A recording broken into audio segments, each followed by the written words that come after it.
Oi, galerinha do 7º ano, tudo bem com vocês? Professora Renata Tiroli, bem-vindos à nossa sala de aula. Mais uma semana aqui. Nós estamos quase finalizando o nosso livro didático, estamos no capítulo 12. E o assunto da nossa aula de hoje, leitura e interpretação de gráficos. Um assunto bem fácil, bem tranquilo, bem visual. Eu convido vocês a acompanhar essa aula com muita atenção. Vamos lá então? Qual é a agenda para a nossa aula de hoje? Ler e interpretar gráficos de barras, colunas ou de linhas.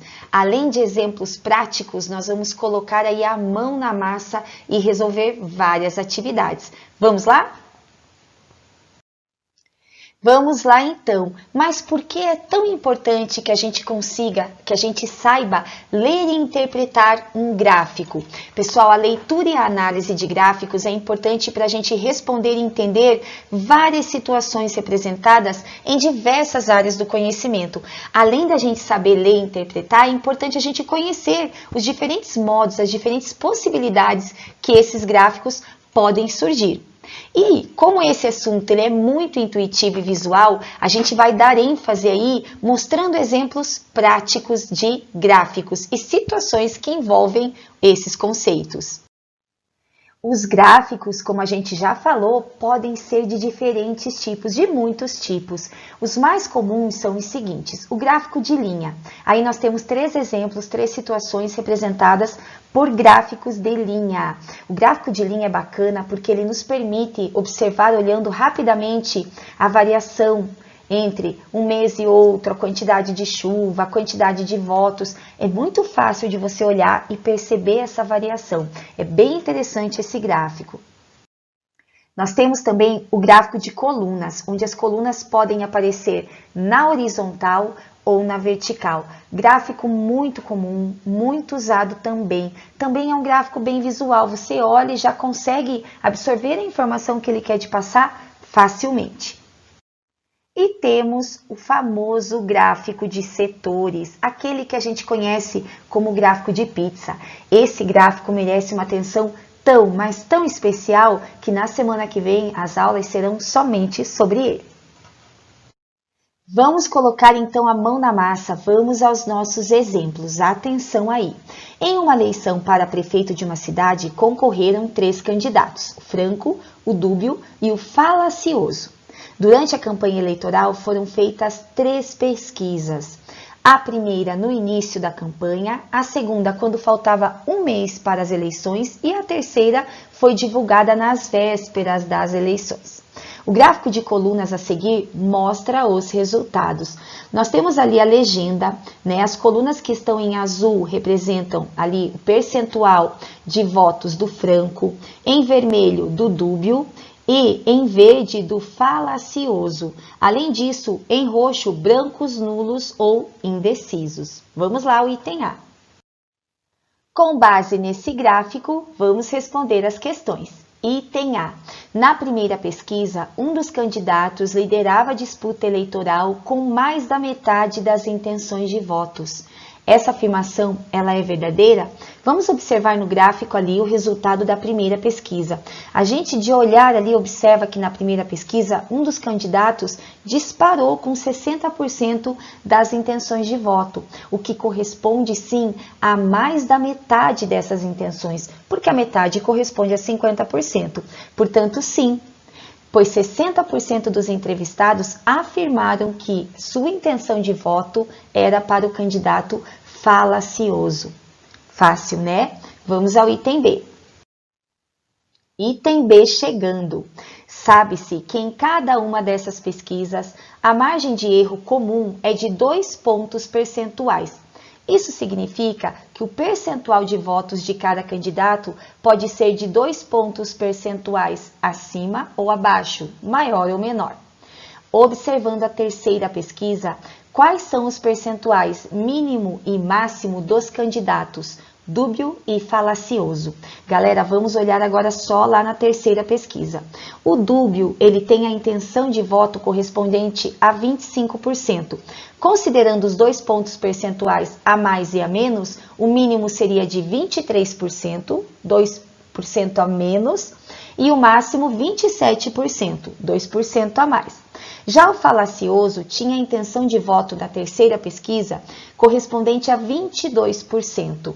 Considerando a margem de erro de 2 pontos percentuais a mais e a menos, ele teria no mínimo 20% e no máximo 24% das intenções de votos. Tranquilo também o item B. Bora para o item C.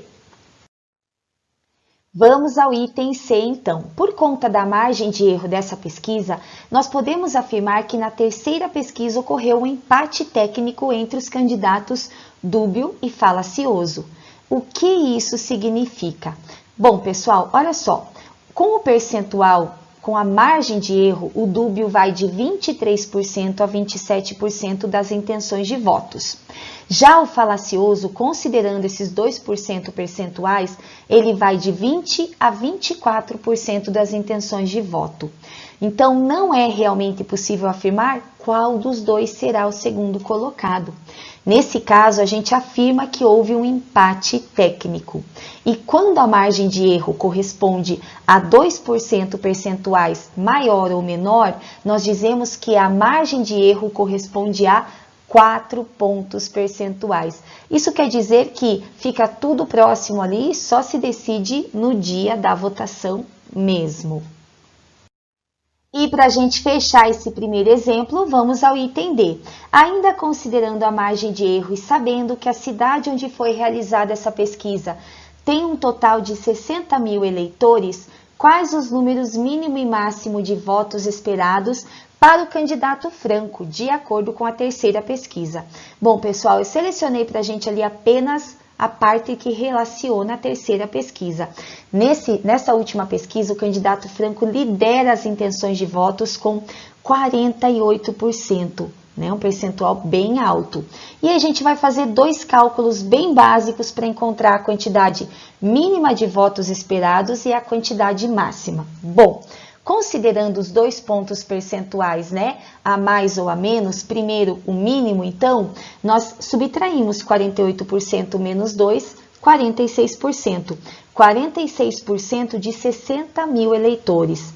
A gente sabe que toda porcentagem pode ser escrita na forma de uma fração com denominador 100. 46 sobre 100, 46 centésimos, que é o mesmo que 0,46. E aí nós multiplicamos esse número decimal por 60 mil.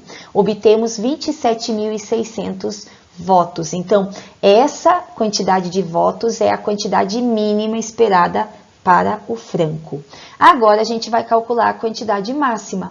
Considerando os 2 pontos percentuais acima de 48%, a gente vai para 50%, que corresponde à metade das intenções de voto dos 60 mil eleitores, ou seja, temos 30 mil votos aí na expectativa da maior votação para o Franco. Portanto, o mínimo de votos esperados para o Franco, 27.600 votos e o máximo 30 mil, conforme a última pesquisa. Agora a gente vai observar a mesma situação dos 3 candidatos, só que usando o gráfico de linhas. Esse gráfico de linhas, galera, ele é legal porque a gente consegue ver a evolução dos 3 candidatos durante toda a campanha eleitoral. Olha só, o Franco ali que está em verde, começou com 10% das intenções de voto, subiu para 25% e no final disparou para 48%. Só teve um aumento de intenções de votos durante a sua campanha. Já o Dúbio, que está em vermelho, estava em 20%, aumentou 10 pontos percentuais para 30% e reduziu, caiu, diminuiu 5 pontos percentuais, chegando no 25%. O falacioso começou com 60% das intenções de voto, caiu para 40% e foi para 22%, ou seja, a sua campanha, ele só perdeu votos durante a campanha. Brancos, nulos e indecisos nós temos com 10% no início, caiu para 5% e se manteve estável até o final com 5%. Ou seja, galerinha, esse gráfico de linhas é muito bacana porque a gente consegue perceber a evolução dos dados apresentados com uma maior clareza, uma maior facilidade. Mais um exemplo chegando. Atenção, gráfico de colunas verticais. O gráfico ao lado é resultado de uma reportagem sobre o valor pago da internet móvel pré-paga no mundo. Bora lá então, com base nesse gráfico divulgado em 2017, vamos responder. Item A. Em qual moeda os valores foram indicados? Galerinha, atenção lá, olha, lá em cima no título do gráfico, em dólar. Vamos para o item B. Qual país cobrava o menor valor para esse serviço e qual deles cobrava o maior valor? Ele é um gráfico de colunas verticais. Também fica muito fácil de perceber quem cobrava o menor e o maior valor. O menor valor está ali, no início do gráfico, a Índia. E o maior valor, os Estados Unidos. Fácil também, né? Continuando, item C. Nos Estados Unidos, se pagava quanto a mais do que no Brasil por esse serviço? Lá em 2017, conforme o gráfico, nos Estados Unidos se pagava 25 dólares e no Brasil, 6 dólares. Portanto, a diferença correspondia a 19 dólares a mais lá nos Estados Unidos. Item D. Quais países do gráfico cobravam em 2017 mais de 12 dólares pela internet pré-paga? Se vocês observarem com atenção, começamos a ter mais que 12 dólares a partir do Reino Unido, com 13 dólares. Depois Colômbia, Peru, Austrália e os Estados Unidos. Item E. Calcule a média dos valores pagos nos países que estão no gráfico. Em qual país o valor pago era aproximadamente igual a essa média? Bom, galerinha, nós já aprendemos a fazer o cálculo de média aritmética. Nós somamos todos os valores e dividimos pela quantidade de valores somados. No caso desse exercício, nós vamos somar todos os valores cobrados em 16 países. Somando todos esses valores, lembrando que nós temos adição com números decimais, vírgulas alinhadas, temos 169,3 que nós vamos dividir por 16. Isso nos dá um valor de 10,58. E a pergunta foi, em qual país o valor pago era aproximadamente igual a essa média que nós acabamos de calcular? Se vocês observarem com atenção no gráfico, o país que mais se aproximou a essa média calculada é o Chile, com 10,6.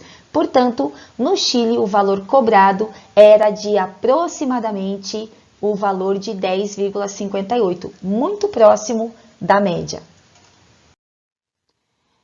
E aí, pessoal, a gente notou que nesse exemplo foi utilizado o gráfico de colunas. Por que se optou usar o gráfico de colunas? Porque ele permitiu que a gente visse, observasse com muita facilidade os valores cobrados em cada país, desde o menor valor cobrado até o maior valor cobrado. E para fechar, o último exemplo. Uma perfumaria lançou um novo perfume no mercado e registrou a média diária de vendas durante as 6 primeiras semanas após o lançamento. Na primeira semana, a média diária de frascos vendidos foi de 12, na segunda semana 14, na terceira 15 e assim por diante. Percebam que essa evolução durante as semanas primeiramente foi apresentado na forma de uma tabela. Agora, nós vamos observar os mesmos dados lá da nossa tabela, representados aqui no gráfico de linhas ou de segmentos. A gente sabe que esses gráficos servem para mostrar a evolução, o comportamento de uma grandeza num determinado espaço intervalo de tempo. Olha como fica mais fácil a visualização quando vem no gráfico. Nós percebemos que a cada semana foram sendo vendidos mais frascos desse perfume.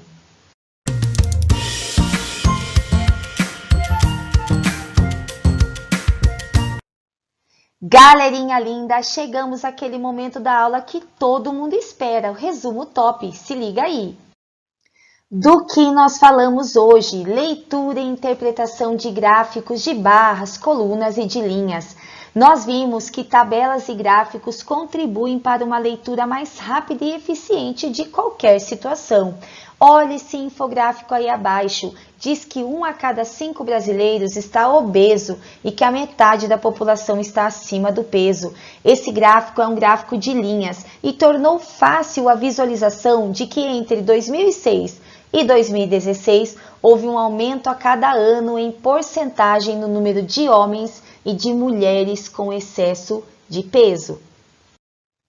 E agora chegou aquele momento também que todo mundo gosta. É o momento de colocar a mão na massa, de colocar em prática todo o conhecimento que nós tivemos nessa primeira aula.